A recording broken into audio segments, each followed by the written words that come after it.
Salutare prieteni și bine ați venit! Astăzi conducem cea mai puternică Dacia de producție din toate timpurile. Chiar dacă are numai 150 de cai putere, se folosește de toți atunci când este nevoie. Azi conducem noua Dacia Duster cu motorul 1.3 pe benzină de 150 de cai putere.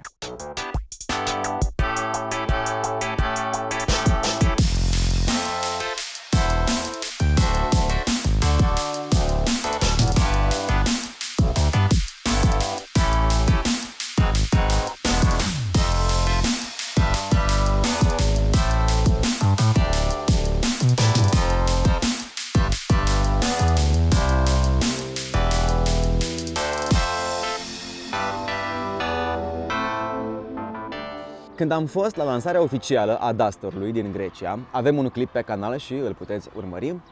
Am reușit într-o seară să stau la masă cu un domn foarte important din conducerea Dacia, de fapt domnul care practic hotărăște în ce direcție merge brandul Dacia, și el mi-a explicat următorul lucru. Renault face un motor. 3-4 ani mai târziu, acel motor devine mult mai ieftin de fabricat și atunci ajunge și pe un automobil Dacia, astfel coborând foarte mult costul de achiziție al unui automobil Dacia, dar cu tehnologie Renault. Bun, asta am înțeles. Doar că motorul acesta a fost prezentat la Geneva acum un an. De fapt, nici nu cred că a împlinit un an. Și totuși îl regăsim acum pe Duster. De ce?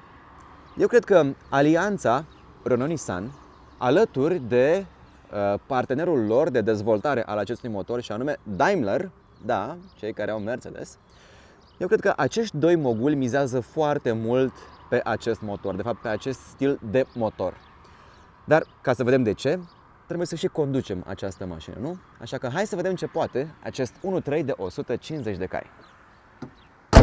Deci să vedem ce știe să facă acest motor pe Dacia Duster. Pentru început, performanțele sale. 1.3 turbo, 4 cilindri, după cum am spus și mai devreme, 150 de cai putere, cuplu de 250 Nm, disponibil de la 1700 de turații, spun ei.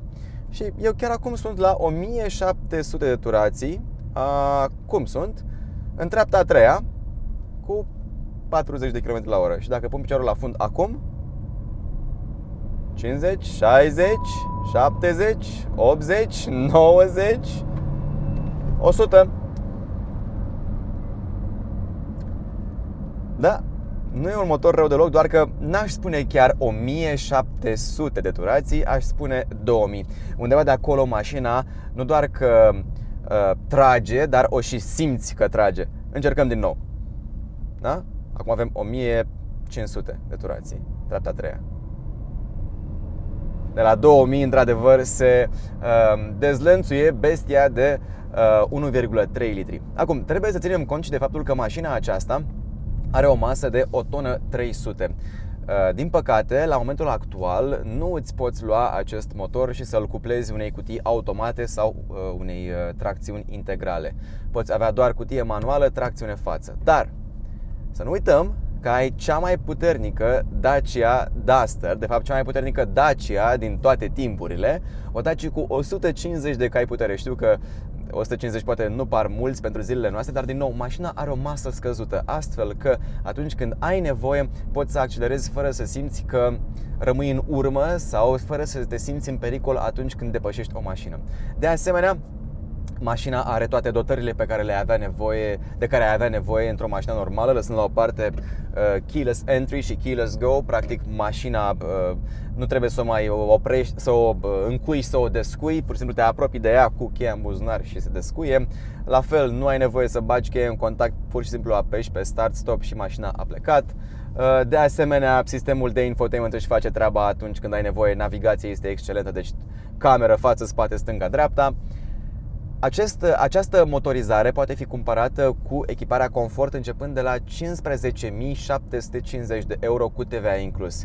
Și pentru că am o linie dreaptă în față și nu pot abține, din nou treapta a treia. 50, 60, 70, 80, am schimbat a patra la 90, 100, 110, nu este o mașină cu care să-ți fie rușine că trebuie să faci depășiri. Despre asta este vorba. Deci, din acest punct de vedere, sincer, abia aștept să văd acest motor pe o mașină din, să spunem, concernul Dacia Renault, care mie mi este foarte dragă, și anume, nu o să vină să credeți, Logan MCV. Pentru că Loganul MCV mi se pare o mașină extrem de stabilă, nu doar pe puntea față, ci și pe puntea spate.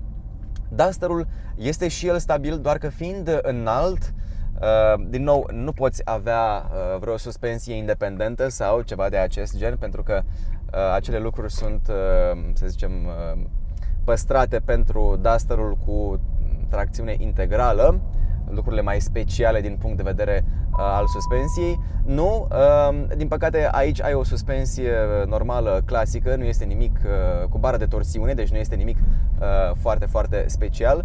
Deci, dacă ar fi o mașină, da, bara de torsiune este bună pentru atunci când schimbi, să spunem, înălțimea suspensiei, deci capabilitatea off-road a acestei mașini se află aici, chiar și în ADN-ul mașinii cu tracțiune față.